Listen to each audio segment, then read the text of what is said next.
Instrumento de tu paz, que donde hay odio ponga yo amor, donde hay ofensa ponga yo perdón, donde hay discordia ponga yo la unión, donde haya duda ponga fe.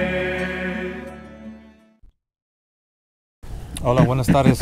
Les habla su hermano y amigo José Plasencia del canal La Fe de la Iglesia, y en esta ocasión nos acompaña de nuevo nuestro amigo José Morales. Y bueno, en esta ocasión vamos a estar compartiendo con ustedes algunos versículos que como protestantes, es decir, en nuestro tiempo de protestantes, de evangélicos, no vimos. Y eso solo es una forma de decirlo, porque sí los vimos, sí los leímos, incluso tal vez algunos de esos versículos los estudiamos, tal vez escuchamos alguna predicación, pero nunca nos detuvimos a estudiarlos, a meditarlos y a darnos cuenta que se trataba de versículos que claramente apuntan hacia las verdades de la fe católica, hacia el catolicismo. Y bueno, yo tengo algunos versículos en mente que voy a estar compartiendo con ustedes. También nuestro amigo José Morales tiene otros versículos que él también le gustaría compartir. Lo que vamos a hacer es muy sencillo. Vamos a leer un versículo. Primero va a empezar José, después cada quien va a estar compartiendo un versículo.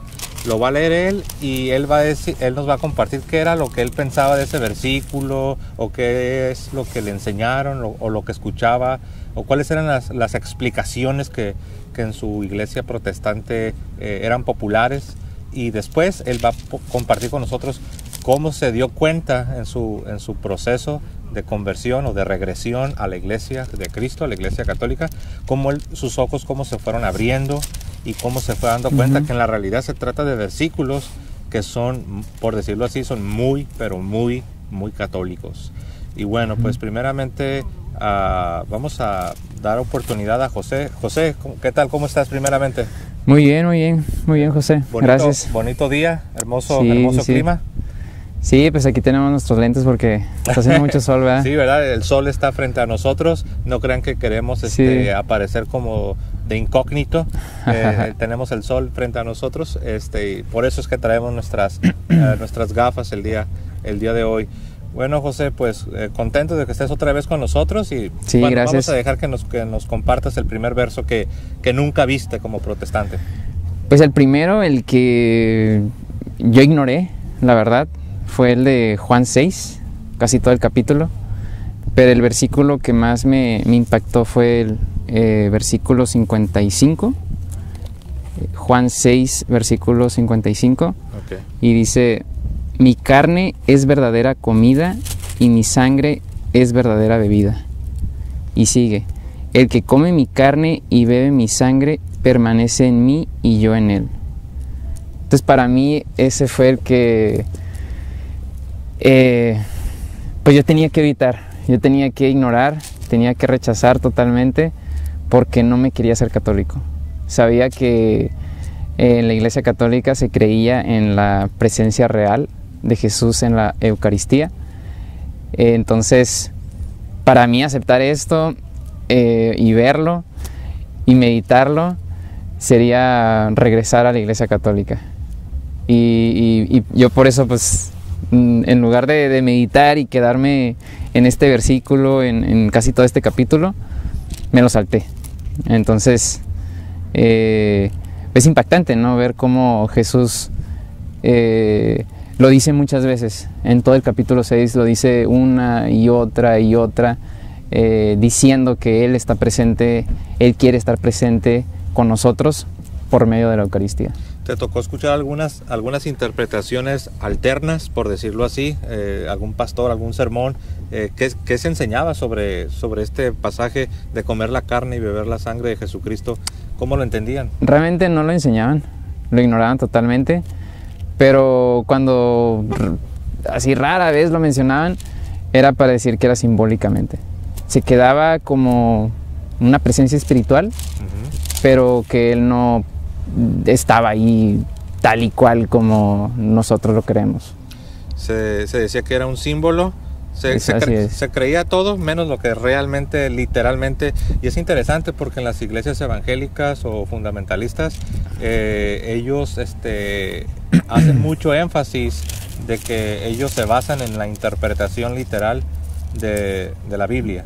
Sí. Es uno de sus cantos de guerra, por así decirlo, que se basan en la interpretación literal de la Sagrada Escritura. Pero pues como lo has dicho bien, aquí en San Juan 6, en esos pasajes, pues no usan su método literal de interpretación a lo que me cuentas. No, ahí lo cambian totalmente. Y si volvemos otra vez a Juan 6:47, ahí Jesús les dice: en verdad les digo, el que cree tiene vida eterna. O sea, que nos está preparando porque va a ser duro, ¿no? Lo que va a decir después de esto. Entonces dice: el que cree en mis palabras tiene vida eterna. O sea, no el que cree cualquier cosa, sino el que cree lo que Jesús está a punto de enseñar. Así es. O sea, como decimos, Jesús dice: el que cree en mí tiene vida. Punto seguido, empieza a hablar del sermón de comer su carne y beber su sangre. Y ahí lo dice, ¿no? En el 48 ya empieza: yo soy el pan de vida, y empieza a explicar, ¿no? De cómo los antepasados comían el pan del maná, y ahora Él es el pan de vida. De hecho, sería bueno, ¿por qué no nos lees del 48 en adelante, el corrido, para agarrar todo el sabor? Dice el 48: yo soy el pan de vida. Sus antepasados comieron el maná en el desierto, pero murieron. Aquí tienen el pan que baja del cielo para que lo coman y ya no mueran. Y otra vez: yo soy el pan vivo que ha bajado del cielo. El que coma de este pan vivirá para siempre. El pan que yo daré es mi carne y lo daré para la vida del mundo. Wow. O sea, entonces, en el 51 literalmente Jesús dice: el pan del que les estoy hablando, así es. El pan que yo les voy a dar, es mi carne. Sí. Y dice: mi carne que voy a dar por la vida del mundo. Y lo relaciona, ¿no? Con el antiguo pacto, que ellos comían el maná. El maná del cielo. Así es. Entonces, sí, la verdad fue súper impactante ver cómo no lo dice una vez, lo dice muchas veces. Y en el 52, ¿no? Empezamos a leer que no lo podían creer. A ver si gusta darle lectura. Dice el 52: los judíos discutían entre sí: ¿cómo puede darnos a comer carne? Jesús les dijo: en verdad les digo que si no comen la carne del Hijo del Hombre y no beben su sangre, no tienen vida en ustedes. El que come mi carne y bebe mi sangre vive de vida eterna, y yo lo resucitaré el último día. Está clarísimo que ellos no podían creer que él se podía comer a Jesús, no podían creer que Él era el pan vivo bajado del cielo. Lo veían como algo irracional. Exactamente. De hecho, el 52 es interesante, ¿no? Porque dice que los que lo estaban escuchando, que son sus discípulos, se preguntaron: ¿cómo puede darnos a comer su carne? ¿Cómo es posible que Él nos vaya a dar a nosotros a comer su carne? Lo cual nos debe de hacer entender que ellos lo entendieron literalmente. O sea, algunos quieren decir que esto es simbólico o es lenguaje figurado, pero si hubiera sido simbólico o lenguaje figurado, sus discípulos no hubieran reaccionado tan fuerte como lo hicieron. No hubiera sido una locura, no hubiera sido irracional. Si yo te digo a ti: mira, esto es simbólico, ¿a ti te parecería una locura? Sí. No, digo, si la interpretación es simbólica, ¿sería una locura? No, sería algo normal. Sería así como: ok, ahora te entiendo. Sí. Y es pues estaban impactados por lo que él estaba diciendo, y ya en el 666, en Juan 6:6, ya si nos vamos un poquito ya. ¿6:66? 6:66. No, pero eso es malo, ¿no? 6:66. Sí. El símbolo de la bestia. De la bestia, ¿no? ¿Y qué dice Juan 6:66? Dice: a partir de entonces, muchos de sus discípulos se volvieron atrás y dejaron de seguirle. Entonces, no podían creerlo. No podían creer en las palabras de Jesús. Y dijeron: no vamos a creer en Él, hay que alejarnos de Él. Estas palabras son muy duras. Se convirtió en un parteaguas. Así es. Esto fue tan fuerte, no fue algo pequeño o secundario. Que dicho sea de paso, he escuchado a teólogos decir que este asunto de la Eucaristía o de la Santa Cena, que es algo secundario, que no debería de dividirnos. Porque algunos, aún en el mundo protestante, Unos dicen que solo es un símbolo, otros dicen que no, que es algo más que un símbolo, que es una realidad espiritual que sí imparte gracia. Otros van más lejos, como los luteranos, que se acerca un poco más a la enseñanza de la iglesia. Sí. Pero sin embargo, si te fijas, en el mundo protestante tienen diferentes interpretaciones de esta doctrina. Y ellos, ¿sabes lo que hacen para justificar? Dicen, oh, es que esta doctrina pertenece a lo secundario, esto no influye en la salvación, por lo tanto, a pesar de que somos protestantes y tenemos diferencias, es algo secundario. Pero aquí vemos que no fue secundario, porque dice que como no estuvieron dispuestos a creerle a Jesús, dice que, ¿cómo dice el 66? Si lo quieres leer de nuevo, o quieres que lo lea, lo tengo yo aquí. Dice, a partir de entonces muchos de sus discípulos se volvieron atrás y dejaron de seguirle. Wow, o sea que fue tan fuerte, fue tan primario, sí. fue tan fundamental esta doctrina, Sí. que debido a esta doctrina que no estuvieron dispuestos a aceptarla, ya no quisieron seguir a Jesús. Volvieron atrás. Sí, y yo creo que es la pregunta que, bueno, ya si leemos el 67, esta es la pregunta que nos hace Jesús a nosotros. O sea, es tan duro de aceptar esta doctrina, esta enseñanza, que Jesús nos pregunta en el 67. Jesús preguntó a los 12 y nos pregunta a nosotros, ¿quieren marcharse también ustedes? Y es aquí donde nos tenemos que cuestionar. Es duro de creer, sí. Es duro de aceptar esta enseñanza, sí. Pero ¿qué vas a hacer? ¿Vas a creerle? Porque como dijimos en el 47, ¿vas a creerle para tener vida eterna? De cierto os digo que el que cree en mí tiene vida Eterna. Pero creer en Jesús significa creer estas palabras. No nomás en un Jesús que está volando en el aire, que no nos dice nada concreto, sino en el Jesús que dijo este sermón, que dio esta enseñanza. Así es. Hace poco, de hecho, hice un video donde digo, no es suficiente creer en Jesús, sino debemos creerle a Jesús. Así es, sí. Todo lo que Él enseñó, todo lo que Él dijo, y para tener vida eterna. ¿Y qué dijo Pedro? En el 68. Pedro le contestó, Señor, ¿a quién iríamos? Tú tienes palabras de vida eterna. Nosotros creemos y sabemos que tú eres el Santo de Dios. O sea,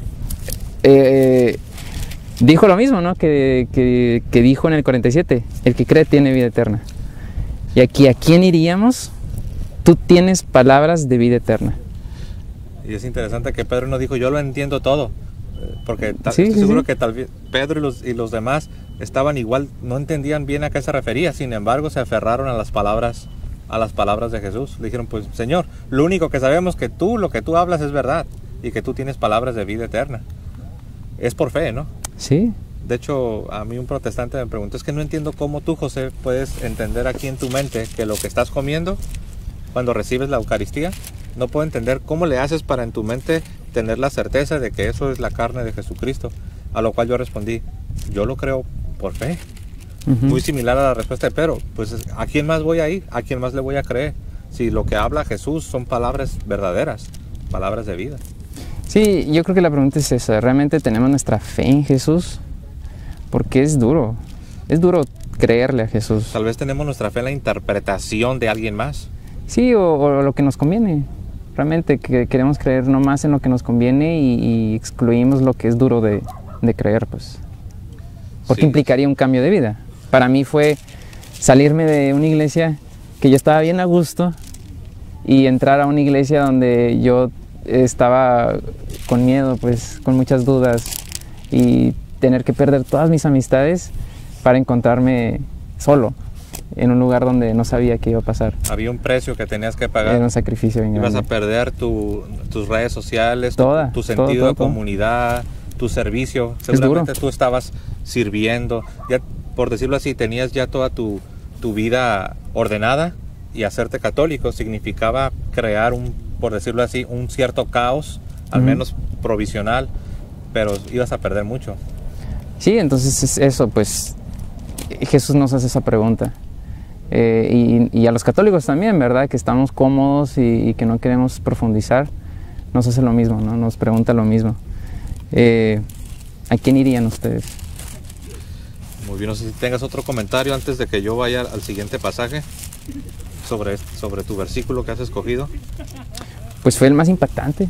Ese es el primero, ¿verdad? Porque vamos a estar compartiendo varios. Ahora voy a pedirte que vayas a Juan Ajá. Juan 20, 23, porque yo estoy seguro, por ejemplo, tú has escogido Juan 6, donde se habla de la Eucaristía, que Sí. también a mí, este fue uno de los versículos que nunca vi, entre comillas. Ujú. Bueno, como ya se dieron cuenta, hasta estuve Sí. participando bastante, porque este Sí, versículo, sí, sí. la verdad, para mí también fue muy impactante. Juan 20. En Juan 20, el verso, voy a leer desde el verso 21.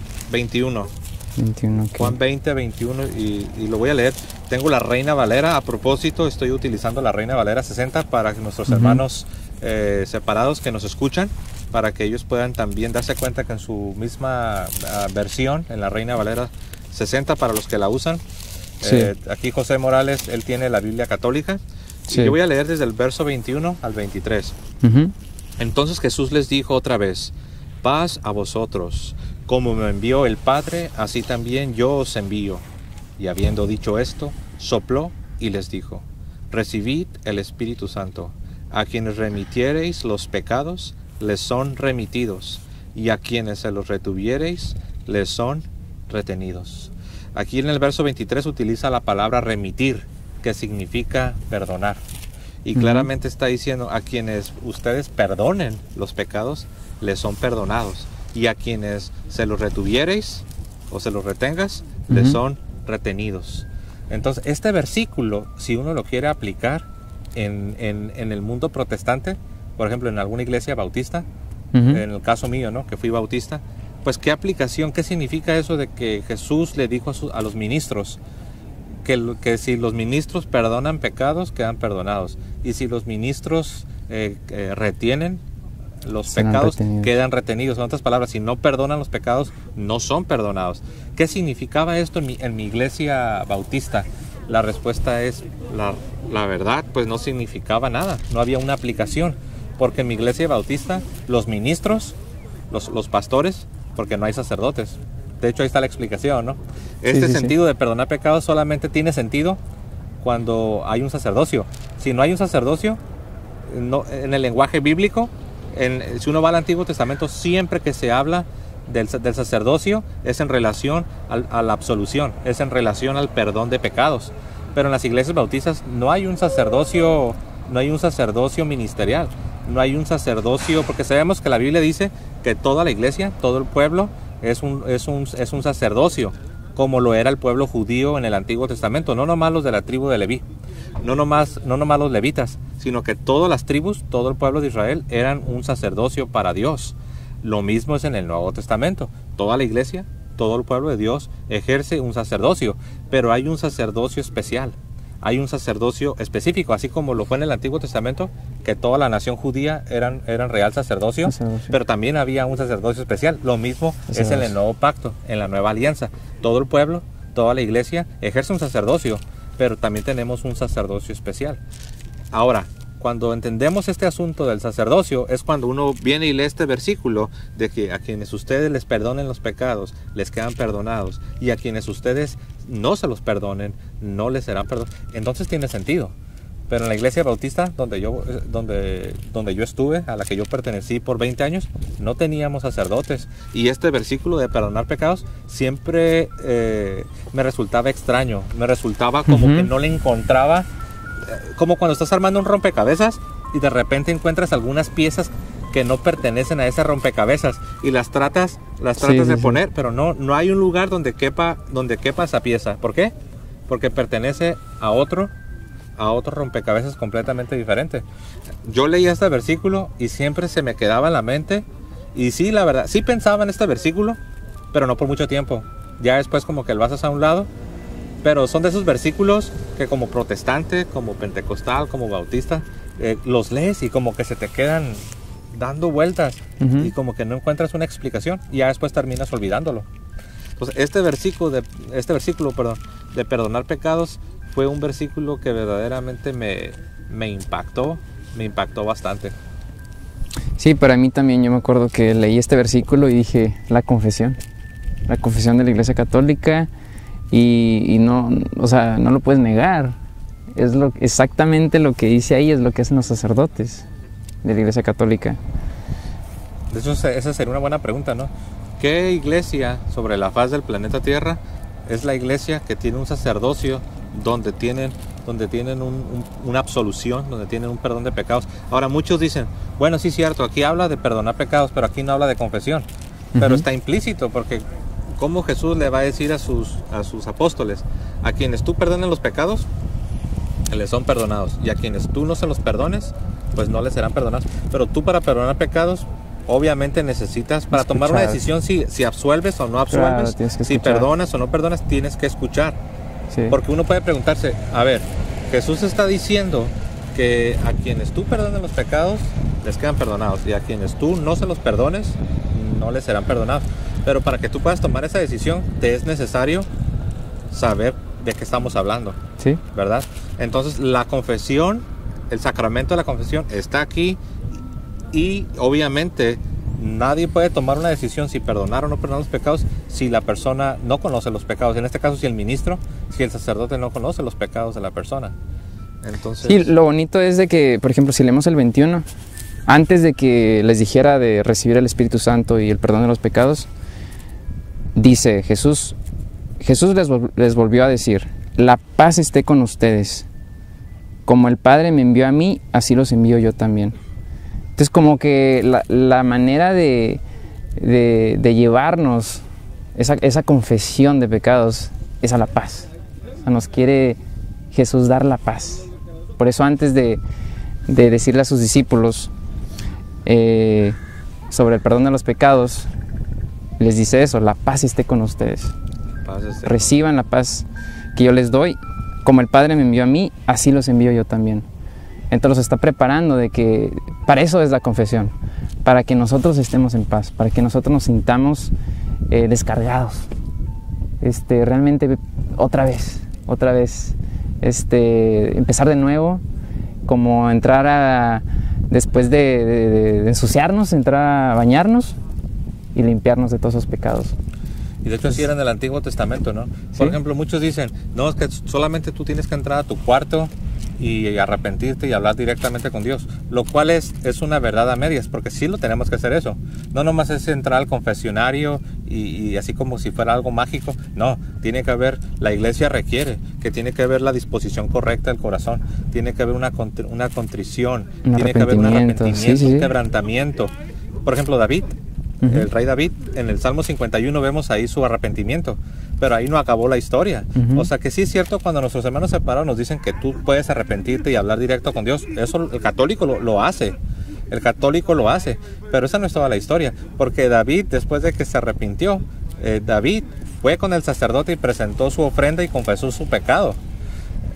Eso es lo que muchos predicadores evangélicos o protestantes no hablan. Nada más dicen, ves, David solo fue con Dios y ahí en su cuarto se arrepintió, pero no te hablan de la siguiente parte, que David tenía que presentar su ofrenda por su pecado ante el sacerdote y confesarlo de acuerdo a la ley de Moisés. No nomás era decir, pues órale, ahí está mi ofrenda por el pecado. No, tenías que ir y dar la cara y tenías que confesar tu pecado. Entonces, esta noción de confesar el pecado ante otro ser humano no es un invento de los romanos paganos. Esto tiene raíces en el Antiguo Testamento, o sea que no es algo nuevo. A un cristiano no le debería parecer algo raro, sobre todo si estás familiarizado con el Antiguo Testamento.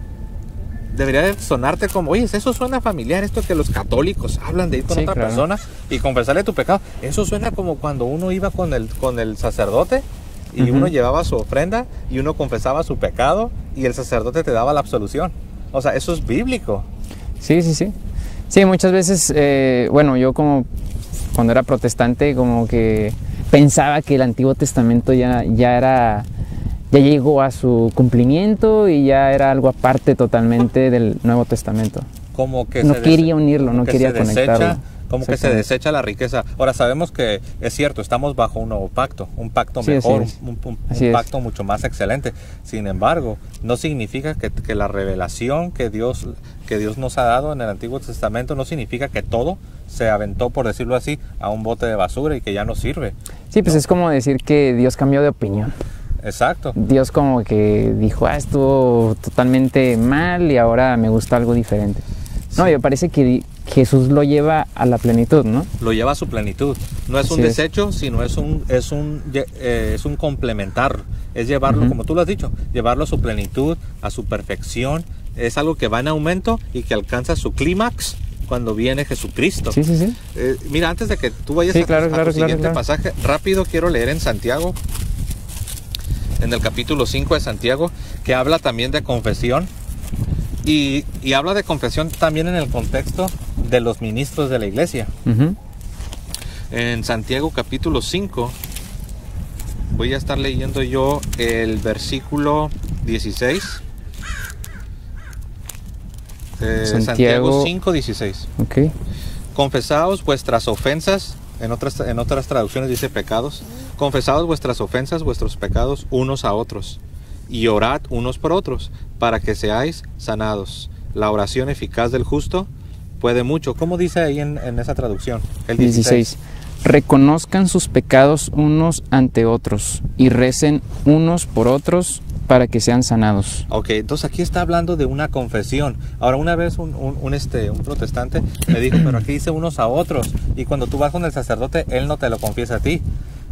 Claro que el sacerdote, porque eres tú el que estás en confesión. El sacerdote no se va a confesar en ese momento, pero el sacerdote también va y se confiesa con otra persona. Aún el Papa, Sí, hasta mucha el gente Papa. no lo sabe. Sí, El sí. Papa, los cardenales, los obispos, todo católico que esté en la gracia de Dios Sí. debe confesar sus pecados, sobre todo cuando estamos hablando de pecado mortal, ¿verdad? Ujú. Entonces debe confesar sus pecados, aunque no solo mortal. La iglesia recomienda que aunque sean pecados veniales, es decir, pecados menores, porque eso es otra cosa, que la Biblia habla de pecado de muerte y pecado no de muerte, que eso es otra cosa que en el mundo protestante no se cree, pero Sí, la iglesia sí, sí sí. lo cree. La iglesia Sí, habla sí, de sí. pecado de muerte y pecado no de muerte. En otras palabras, pecado mortal y pecado no mortal. Bueno, pero fíjate, ese es el 16. Si uno lee el versículo anterior, nota lo que dice el versículo 15. Y el versículo 15, y la oración de fe salvará al enfermo, y el Señor lo levantará, y si hubiere cometido pecados, le serán. Perdonado. Ahora, ¿de qué está hablando? Hay que leer un versículo atrás, el versículo 14. ¿Puedes leer el versículo 14? Dice, ¿hay algún enfermo que llame a los ancianos de la iglesia, que oren por él y que lo unjan con aceite en el nombre del Señor? Ahora dice que llames a los ancianos. Ahí la palabra anciano se está refiriendo a los pastores, a los obispos, al sacerdote, a los presbíteros, ¿verdad? Ujú. Entonces dice, es interesante, porque aquí ya nos está hablando de un grupo especial de personas, que son los ancianos, son los presbíteros, son los pastores de la iglesia. Y digo pastores en el sentido correcto, porque la palabra pastor es utilizada en la Biblia, y los pastores de Cristo son los sacerdotes, son los obispos, son los sacerdotes. Ahora, ¿por qué dice que los llames a ellos? Y en ese contexto de que dice, manda llamar a los presbíteros, manda llamar a los ancianos, Ujú. en ese sentido está diciendo, habla de confesar pecados. Ujú. O sea que no está hablando aquí nada más así de una simple plática. Oye, es que crees, pues mira, ayer le grité a mi esposa y me enojé con ella. No, está hablando en un sentido sacramental, porque dice aquí que mandes llamar a los ancianos. Dice, ¿está alguno enfermo entre vosotros? Dice, mande llamar a los ancianos. ¿Por qué? Si todos podemos orar unos por otros, si todos tenemos acceso directo a Dios. ¿Por qué? Si no hay si como dicen los protestantes, no hay un sacerdocio especial. Eso no es cierto, eso es mentira. Todos somos idénticos, todos somos iguales.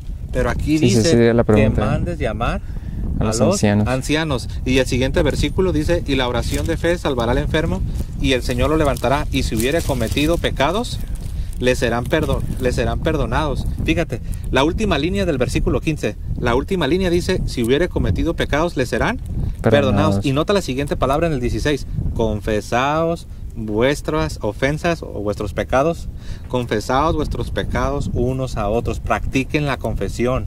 Eso es lo que la iglesia siempre ha enseñado, el sacramento de la confesión. Ujú. Y aquí está, en el contexto de llamar a los ancianos, confesar tus pecados, perdonar tus pecados, confiénsese sus pecados unos Y a es para ser sanado. y es para ser sanado. Aquí de está. hecho, de ahí viene que a los sacerdotes, ¿cómo se les llama otra palabra aparte de padre y sacerdote? Le llamamos el cura.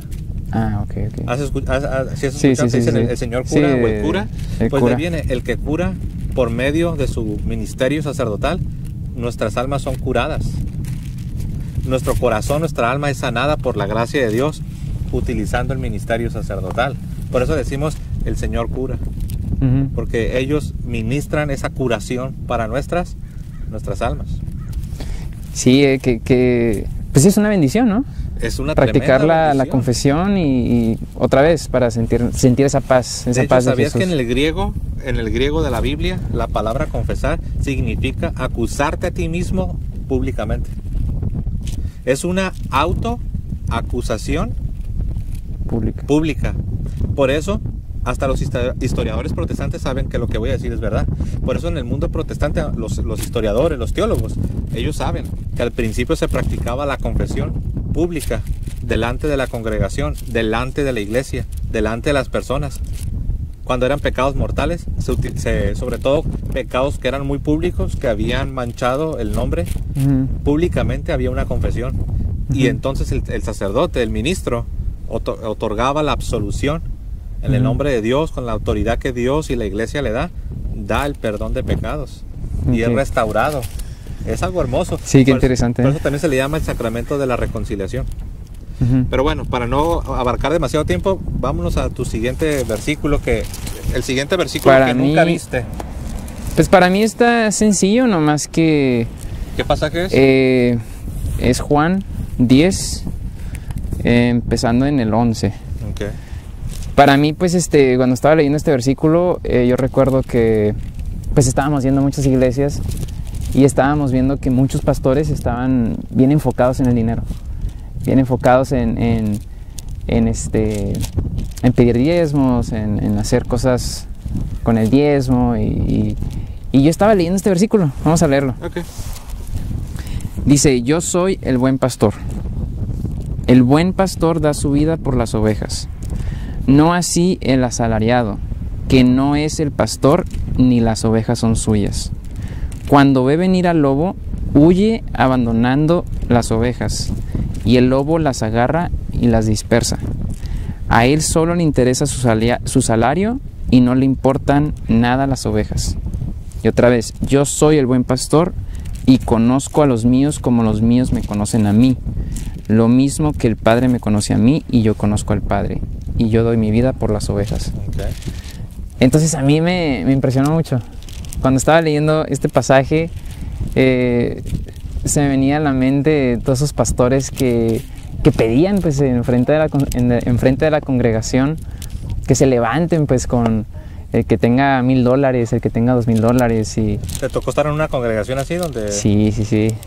Muchos predicaban el evangelio de la prosperidad y pues obviamente yo estaba convencido que no estaba bien, pero aún así en casi la mayoría de las iglesias que yo asistí, pedían diezmos.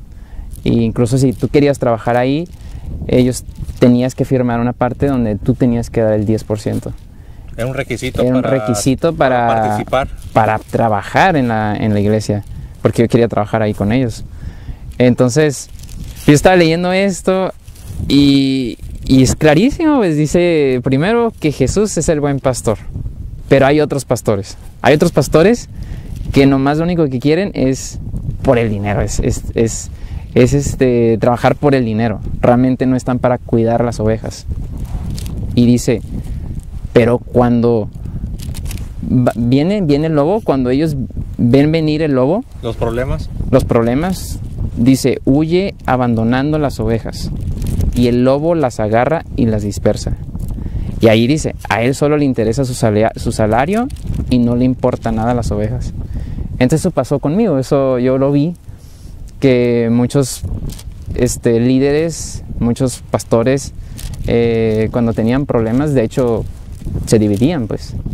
En lugar de platicar con nosotros, en lugar de decirnos lo que estaba pasando, nuestra iglesia, donde estábamos yendo. ¿Sufrió divisiones? Sí, se dividió y surgieron dos iglesias diferentes. De una iglesia grande se formaron dos iglesias. Se formaron dos iglesias. Entonces, pues tristemente es lo que sucede, pues, que realmente trabajan por el dinero y yo sé que sí les importan las ovejas, pero pues hay una doble intención, pues. Trabajan por el dinero y a veces comprometen esas ovejas que tienen. En lugar de hablar con ellas, en lugar de guiarlas hacia el buen pastor, las dispersan. Y eso es triste. En el mundo protestante eso pasa muy a menudo, ¿eh? Sí. Ahora, para ser justos, sí hay que decir que esto puede ser más fuerte, este problema puede ser más fuerte en ciertas iglesias que en otras. Claro, porque claro, me ha tocado conocer de hermanos separados, evangélicos, bautistas, pentecostales, donde ellos me han dicho, ¿sabes qué? Pues gracias a Dios esos problemas no suceden no me tocó, pues en mi iglesia no es una sacadera de dinero, no se la pasan presionando a la gente.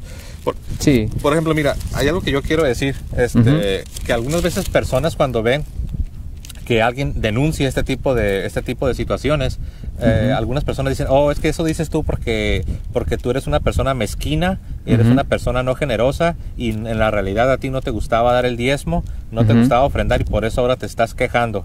Ese es parte de la manipulación y del control que se utiliza.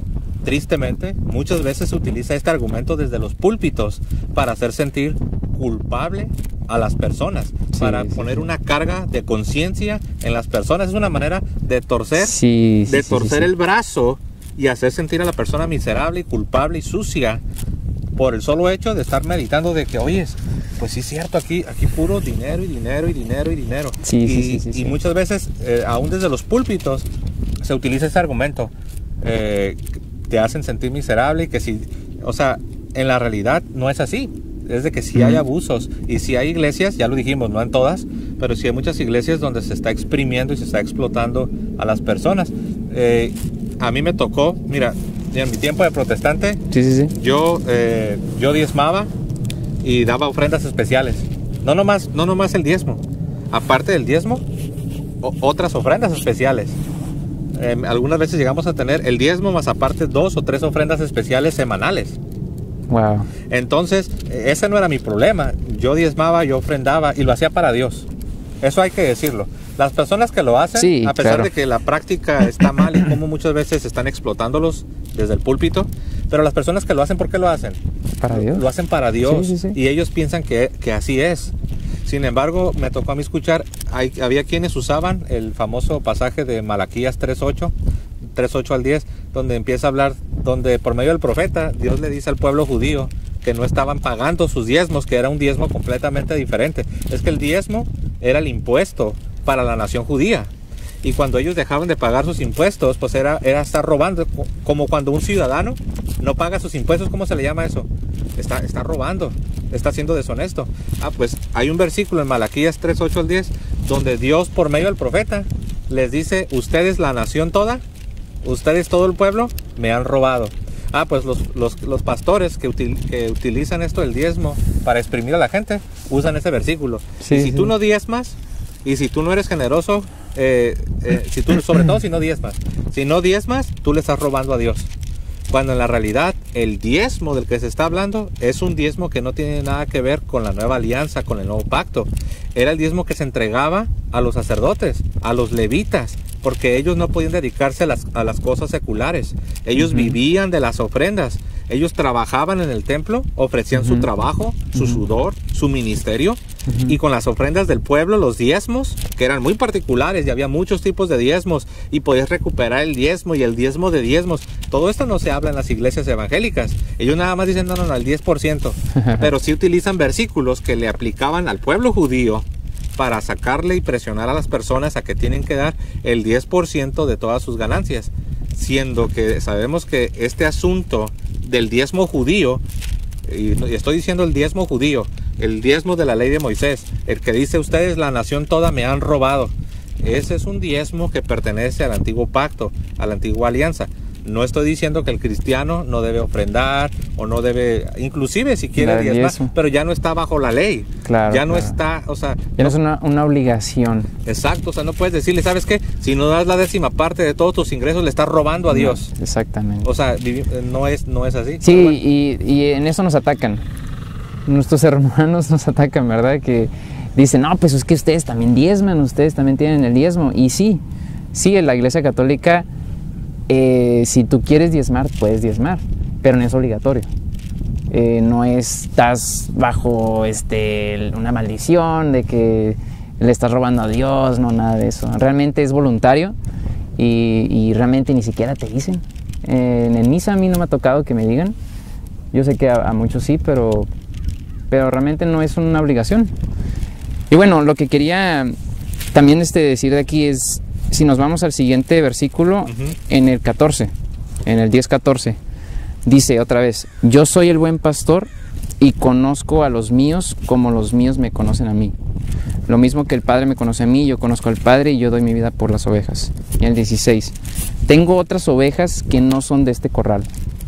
A esas también las llevaré, escucharán mi voz y habrá un solo rebaño con un solo pastor. Entonces yo recuerdo que pues esto me llevó a pensar de que hay muchas iglesias con muchos rediles. Muchos rebaños. Muchos rebaños. Cada quien con su redil. Y cada quien con su pastor, o sea... Y aquí está clarísimo diciendo Jesús que él va a hablar y esas ovejas que son de él van a escuchar su voz. Van a ir detrás de la voz de Jesús. Y es interesante que nosotros, pues, gracias a Dios, pues escuchamos la voz de Dios, y yo sé que hay muchos que están escuchando la voz de Dios. Y por eso es la invitación, ¿no?, de Jesús. Me llamó la atención el 16, la última parte del 16 que dice: y habrá un rebaño y un solo pastor. Entonces es una iglesia. No son miles de iglesias contradiciéndose unas a otras. Y digo iglesias en el sentido superficial. No son miles de grupos o miles de denominaciones contradiciéndose los unos a los otros, dividiéndose unos a otros, sino que es un solo rebaño, un solo redil, una sola iglesia con un solo pastor. Un solo pastor. Que de dicho sea de paso, sabemos que el pastor de pastores es Cristo. ¿El buen pastor quién es? Es Cristo. Pero aquí en el planeta Tierra dejó un pastor. Sí. Ese pastor es Pedro. ¿Qué le dijo? Cuando lo restituyó a Pedro, después de que lo negó 3 veces, lo restituye y 3 veces le pregunta: ¿pero qué le decía Jesús? Pastorea mis ovejas. Y luego otra vez: pastorea mis ovejas. Mis ovejas. Pastorea mis ovejas. El redil, el rebaño, es la iglesia. Y aquí en la tierra hay un pastor. Sí. No, es claro. Y bueno, ¿le quieres seguir? Porque yo tengo otro versículo aquí. Bueno, mira, por causa del tiempo, creo que me toca a mí con el siguiente versículo. Va a ser el último versículo. O al menos que lo quieras decir rápido, te puedo dar oportunidad. Pues, es que el Juan 17 está conectado. Se conecta un poquito a lo que estábamos hablando, de la unidad, ¿no? Sí. Dice Juan 17:22. Juan 17:22. Dice: yo les he dado la gloria que tú me diste, para que sean uno como nosotros somos uno, y yo en ellos y tú en mí. Así alcanzarán la perfección en la unidad, y el mundo conocerá que tú me has enviado y yo los he amado a ellos como tú me amas a mí. Entonces, otra vez hablando de un solo rebaño, con un solo pastor, una sola iglesia que está unida. Pero lo interesante aquí es para que el mundo conozca, para que el mundo vea. O sea, que tú me has enviado. Que lo contrario de unidad, ¿qué sería lo contrario de unidad? División. Y eso hace que las personas no crean. ¿Sí sabías que muchos cuando empiezan a ver, sobre todo en el mundo protestante, muchos terminan agnósticos? Sí. No sé si te ha tocado ver videos en YouTube de ex testigos de Jehová, ex mormones o evangélicos, personas que crecieron en una tradición protestante, pero luego fueron al colegio y empezaron a ver que había un montón de denominaciones, un montón de grupos contradiciéndose, y terminaron agnósticos. De hecho, no voy a decir su nombre, pero un amigo, y esto es en México, un amigo estuvo a punto de hacer, ya prácticamente ya era agnóstico. De hecho, me lo dijo. ¿Sabes qué? He estado pensando hasta en el ateísmo. ¿Pero sabes por qué? Porque empezó a darse cuenta que en el lugar donde creció había muchas inconsistencias, y luego empezó a darse cuenta que había un montón de grupos que también eran evangélicos, pero que no concordaban con él. Aquellos decían una cosa, aquellos decían otra cosa, su grupo decía otra cosa, y eso causa confusión. Y es interesante que ese versículo que estás leyendo habla de una unidad para que el mundo, ¿qué? Crea. Para que el mundo crea. O sea que la unidad te hace pensar, oye, aquí hay algo. Sí. Pero cuando ves división y cuando ves desunidad, te hace agnóstico. Sí, te confundes, no sabes a dónde ir. E incluso un día estaba manejando allá por Pacific Beach y en la calle principal habían muchas iglesias. Una iglesia metodista, una iglesia presbiteriana, otra iglesia pentecostal y una iglesia católica. Y yo me quedé, wow, o sea, una persona que quiere hacerse cristiano, ¿a dónde va a ir? ¿Quién tiene la verdad? Y aquí Jesús lo que quiere prevenir es eso, que no te confundas, que sepas que en esa iglesia que tiene la unidad, ahí está el buen pastor, ahí está el rebaño de Jesús. Y es lo bonito de la iglesia católica, que estamos unidos, todos, en una sola iglesia, y la misma iglesia que está en Roma está aquí en San Diego, y la misma iglesia que está en San Diego está en Argentina, está en México. Es lo bonito. Hablando de Argentina, me tocó conocer a un amigo en los Estados Unidos, en el estado de Kentucky.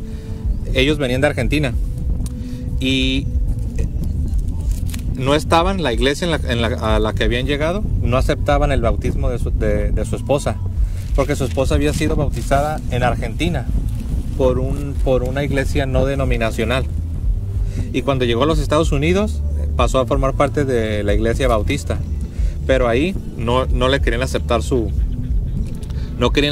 bautismo, que porque era diferente. Entonces ella se sintió mal, porque ella ya había sido protestante evangélica por muchos años en la Argentina, y ahí en la Argentina la bautizaron. Y de repente llega a los Estados Unidos, pero a una iglesia, en lugar de no denominacional, era una iglesia bautista, una iglesia bautista reformada, para ser más específico.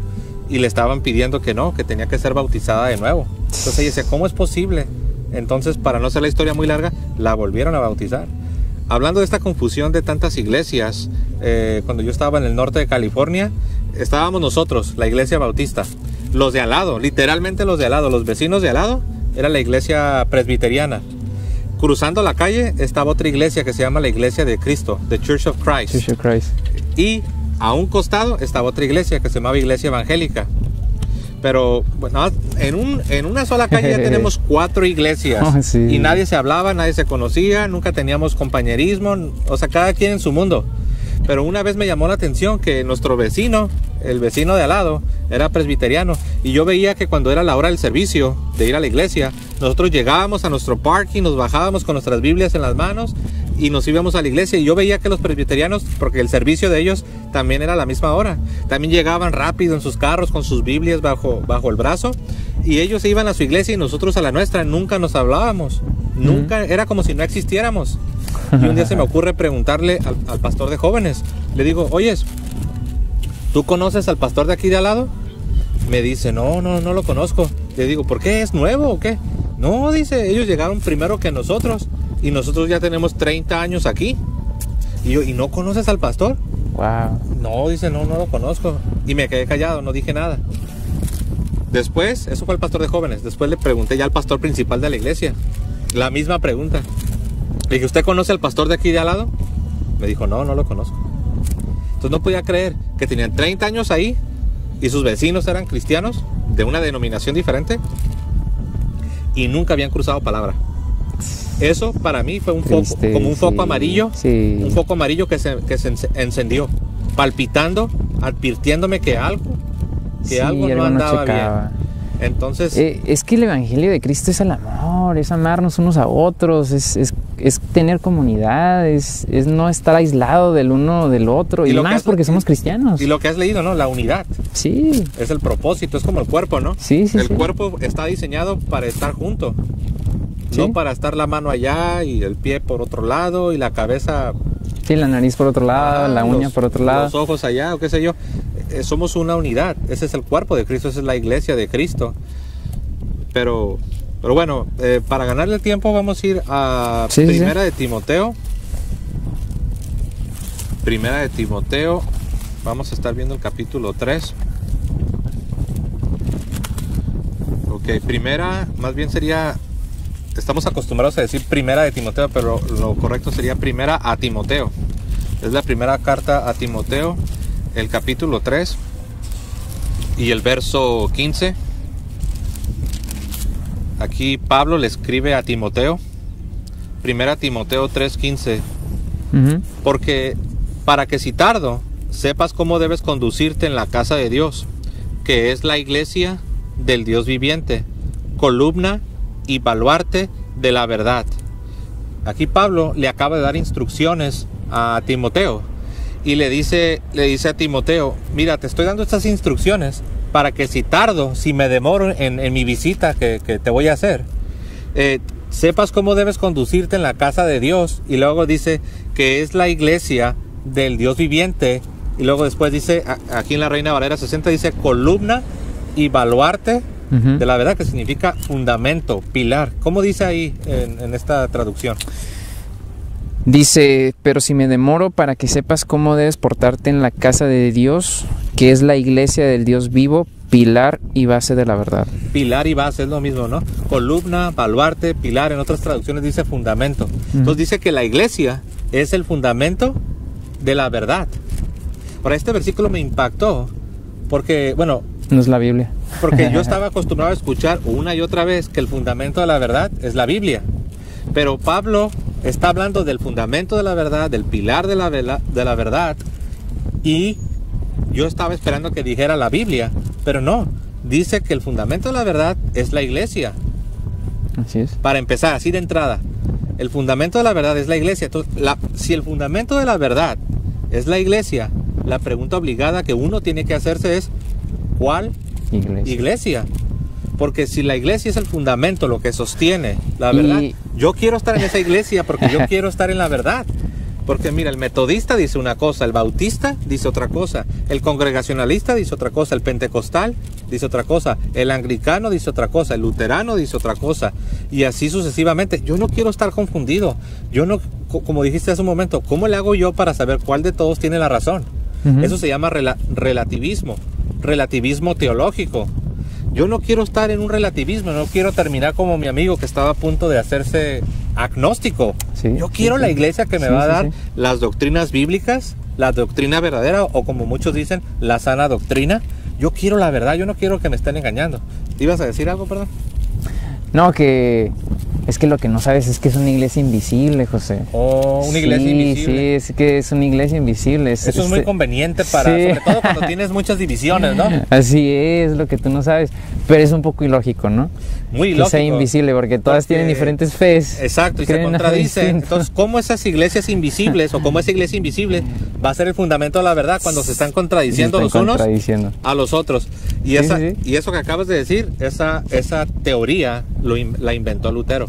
Sus mismos discípulos de Lutero, al ver que se estaban separando muchos grupos y estaban empezando a florecer muchas sectas, muchos grupos, los mismos discípulos de Lutero le preguntaron, oye, nos están empezando a decir que cuál de todas es la iglesia, porque hay tanta división. Y Lutero contestó con eso que tú dijiste, la iglesia es invisible. Lo cual no tiene sentido, porque si aquí dice que la iglesia es el fundamento de la verdad, y yo como un simple ser humano, aquí en el año 2019, quiero saber las doctrinas verdaderas, la sana doctrina, las doctrinas correctas, ¿cómo voy a ir con una iglesia invisible? No tiene sentido. Ahora, si la iglesia es visible y está aquí abajo en el planeta Tierra y es histórica, ha existido por 20 siglos, y hay doctrinas bien definidas, no flotando en el aire, no, doctrinas bien definidas, bien específicas, y se me dice lo que debo creer y lo que no debo creer, entonces eso tiene sentido. Esa es la iglesia que Jesús fundó, no una iglesia que nadie sabe dónde está, que si revisas la historia no aparece. No, tiene que ser una iglesia histórica, una iglesia con doctrinas específicas y no en el aire volando. Una iglesia visible. Y es para prevenir lo que vamos a leer. Si seguimos leyendo 1 Timoteo, en el capítulo 4, por eso existe la iglesia, para prevenir esto. Dice, el Espíritu nos dice claramente que en los últimos tiempos algunos renegarán de la fe para seguir espíritus seductores y doctrinas diabólicas. Wow. Aparecerán hombres mentirosos con la conciencia marcada con la señal de los infames. ¿Cómo la ves? Es un lenguaje muy fuerte. Sí. Pero claramente dice que estos hombres van a aparecer para renegar de esta doctrina de la iglesia. Renegar de la fe para seguir espíritus seductores y doctrinas diabólicas. Para eso existe la iglesia. Para que no te engañen. Exactamente. ¿Sabes qué me vino a la mente? Y con esta que vamos a acabar. Si quieres ir a Efesios, vamos a ganar el tiempo. Efesios 4, hablando del propósito de la iglesia, porque alguien puede preguntarse, pues, ¿cuál es, o sea, por qué es tan importante para ustedes eso de que la iglesia es el fundamento de la verdad? Pues para que no te engañen, para que no te confundas, para que no te dejes arrastrar por interpretaciones privadas. Efesios 4, en Efesios 4, mira, el 5 nos habla de la unidad de la fe que tú estabas hablando. Sí. Un Señor, una fe, un bautismo. ¿Cuántas fees y cuántos bautismos hay en el mundo protestante? Infinidad, ¿no? Sí. En la iglesia verdadera, versículo 5, una Señor, sola fe. una fe, un bautismo. Pero fíjate lo que dice el verso 11. Lo voy a leer yo. Efesios 4:11. Está hablando de la iglesia, que es una fe, un Señor, un bautismo. Y Él mismo constituyó a unos apóstoles, a otros profetas, a otros evangelistas, a otros pastores y maestros, a fin de perfeccionar a los santos, instruirlos, enseñarlos, perfeccionar a los santos para la obra del ministerio, para la edificación del cuerpo de Cristo, que es la iglesia, para la edificación de la iglesia. Ahora, bríncate al versículo 14. ¿Cómo dice ahí el 14 en esa traducción? Dice, entonces no seremos ya niños zarandeados y llevados por cualquier viento de doctrina o invento de personas astutas, expertas en el arte de engañar. Wow.